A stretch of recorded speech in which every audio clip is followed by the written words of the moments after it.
Rolling. Hi, my name is Kim Gilby and I'm a graduate student at the University of North Dakota.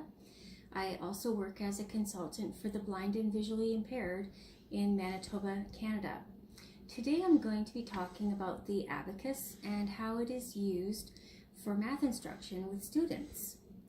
The abacus has been around for 2,000 years in different forms.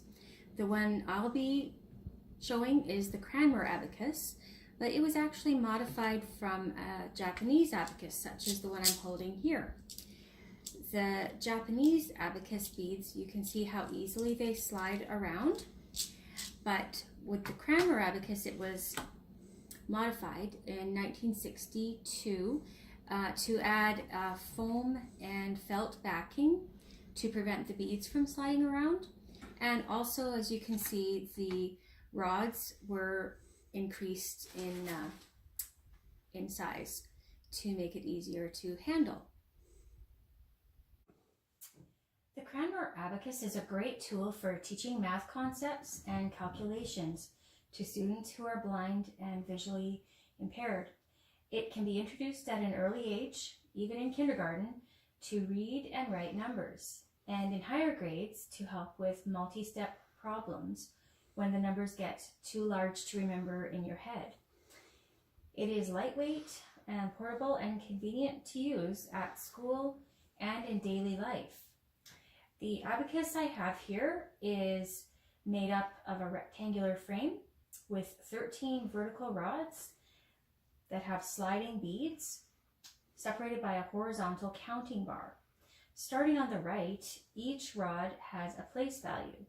The first rod on the right is the units or ones place. The second rod is the tens place. The third rod is the hundreds, then thousands, 10,000s, etc., all the way up to trillions.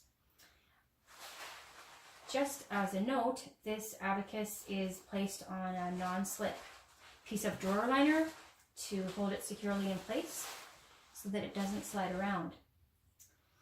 And to use it, we always place it on a flat, hard surface with the row of single beads at the top. So the single bead above the counting bar is the 5 bead, and the beads below that counting bar are the 1 beads. We count the beads that are against the bar and not the ones that are away from it. So right now, the abacus is set to 0, but to write a number, the beads are pushed against the counting bar. And then again, we clear a number by moving them away from the counting bar. So to count, we start in the units column and move 1 bead up to the counting bar to represent the number 1. To make 2, we move another bead up. For 3, another bead up, and then we get to 4.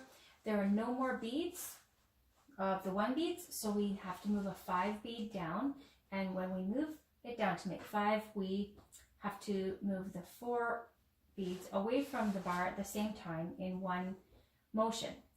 To make 6, we move 1 bead up to the counting bar, another one up for 7, 8, and 9.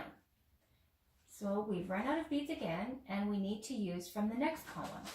To make 10, you can simply write 10 as you would read it. So 1, 10, and 0 ones. 1, 0 is 10. Or you could leave the 9 on the units column and then count up from 9 by carrying 1 into the tens column. So we have here 9, then 10, and at the same time, replace the 9 away from the counting bar, put them back. So now we have 10.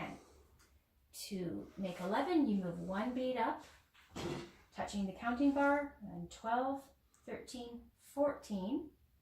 And for 15, we move the 5 bead down, and at the same time, replace the 4 ones, and then continuing moving 1 up for 16, 17, 18, 19. And at 19, we've run out again, so we carry 1 into the tens column. And at the same time, take away the 9 that we have to get the number 20 or 20. We could continue counting like this all the way up to 9 trillion, but you get the idea. So we'll put it back to 0, clear the abacus, and to set a number, we go from left to right because that is how we read numbers. So if I want to set the number 25, I would count 10, 20, so 2 beads in the tens column, and then 1, 2, 3, 4, 5 in the ones or units column. Okay, so that was 25. We'll clear it back to 0, and we'll try another number. To make 79, we would set the 70 by moving a 5 bead down and 2 10 beads up. Okay, and so 79, we set 1, 2, 3, 4, 5, 6, 7, 8, 9. Okay, then we clear that, and we'll try a larger number, 468. Starting in the hundreds place, we would put 100, 200, 300, 400.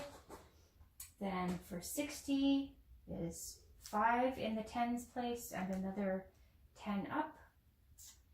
And for 8, we would count 5, 6, 7, 8. Okay, so then we will clear that and write the number 3045.